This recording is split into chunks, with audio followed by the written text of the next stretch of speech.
تین چار محافظ اٹھے اور دوسروں کو باتوں میں لگا لیا۔ محافظ خیمے میں چلا گیا، کمر بند سے خنجر نکالا، دبے پاؤں چلا اور پھر چیتے کی طرح سوئے ہوئے سلطان صلاح الدین ایوبی پر چست لگائی۔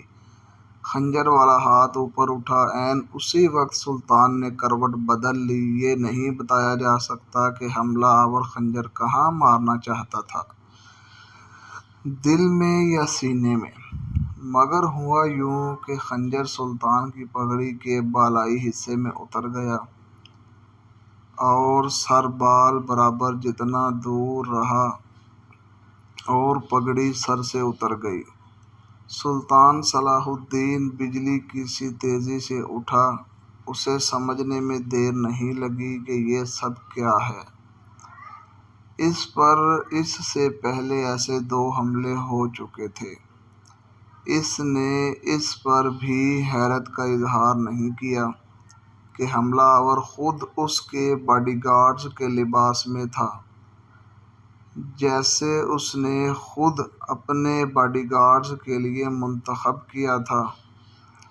اس نے ایک سانس برابر بھی اپنا وقت ضائع نہ کیا اور حملہ آور اپنا خنجر پگڑی سے کھینچ رہا تھا۔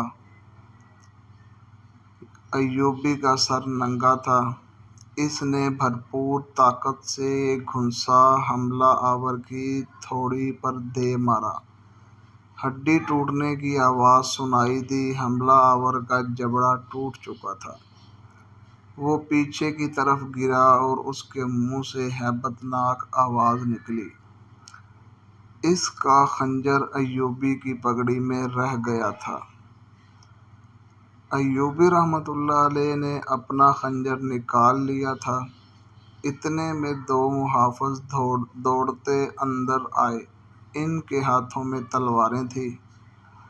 سلطان صلاح الدین ایوبی رحمۃ اللہ علیہ نے انہیں کہا کہ ان کو زندہ پکڑو، مگر یہ دونوں محافظ سلطان صلاح الدین ایوبی رحمۃ اللہ علیہ پر ٹوٹ پڑے۔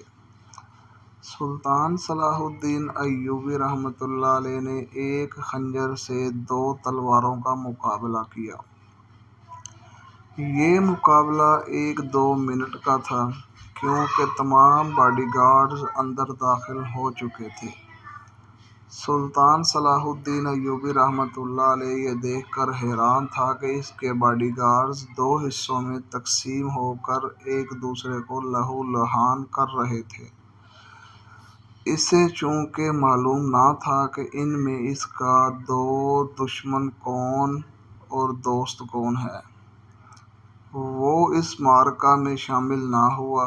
کچھ دیر بعد جب باڈی گارڈز میں سے چند ایک مارے گئے، کچھ بھاگ گئے، کچھ زخمی ہوئے، تو انکشاف ہوا کہ یہ جو دستہ سلطان صلاح الدین ایوبی رحمۃ اللہ علیہ کی حفاظت پر مامور تھا، اس میں 7 محافظ فدائی تھے، جو سلطان صلاح الدین ایوبی رحمۃ اللہ علیہ کو قتل کرنا چاہتے تھے۔ انہوں نے اس کام کے لیے صرف ایک فدائی کو اندر خیمے میں بھیجا تھا۔ اندر صورتحال بدل گئی تو دوسرے بھی اندر چلے گئے۔ اصل محافظ بھی اندر چلے گئے۔ وہ صورتحال سمجھ گئے اور سلطان صلاح الدین ایوبی رحمۃ اللہ علیہ بچ گیا۔ سلطان صلاح الدین ایوبی رحمۃ اللہ علیہ نے اپنے پہلے حملہ آور ہونے والے کی شاہ رگ پر تلوار رکھ کر پوچھا کہ وہ کون ہے اور اس کو کس نے بھیجا ہے۔ سچ بولنے پر سلطان نے اس کے ساتھ جان بخشی کا وعدہ کیا۔ اس نے کہا کہ وہ فدائی ہے اور اس کو کمشتکن، جیسے بعض مورخین نے گمشتکن لکھا ہے، اس کام کے لیے بھیجا تھا۔ کمشتکن الصالح کے ایک قلعہ کا گورنر تھا۔ اصل واقعات کی طرف آنے سے پہلے یہ ضروری معلوم ہوتا ہے کہ ان واقعات سے پہلے کے دور کو دیکھا جائے۔ سلطان صلاح الدین ایوبی کے نام، اس کی عظمت اور تاریخ اسلام میں اس کے مقام اور کارناموں سے کون واقف نہیں؟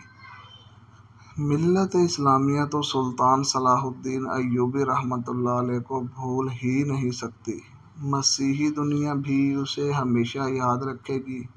لہٰذا یہ ضروری معلوم نہیں ہوتا کہ سلطان صلاح الدین ایوبی کا شجرہ نسب تفصیل سے بیان کیا جائے۔ ہم آپ کو ایسے واقعات سنانے جا رہے ہیں جن کی وسعت کے لیے تاریخ کا دامن بہت ہی چھوٹا پڑ جاتا ہے۔ یہ تفصیلات واقعہ نگاروں اور قلم کاروں کی ریکارڈ کی ہوتی ہیں، کچھ سینہ بہ سینہ اگلی نسلوں تک پہنچتی ہیں۔ تاریخ کے دامن پر سلطان صلاح الدین ایوبی کے صرف کارنامے محفوظ کیے گئے ہیں۔ ان سازشوں کا ذکر بہت کم آیا ہے جو اپنوں نے سلطان صلاح الدین ایوبی رحمۃ اللہ علیہ کے خلاف کی اور اس کی بڑھتی ہوئی شہرت اور عظمت کو داغدار کرنے کے لیے اسے ایسی لڑکیوں کے جال میں پھنسانے کی بار بار کوشش کی گئی۔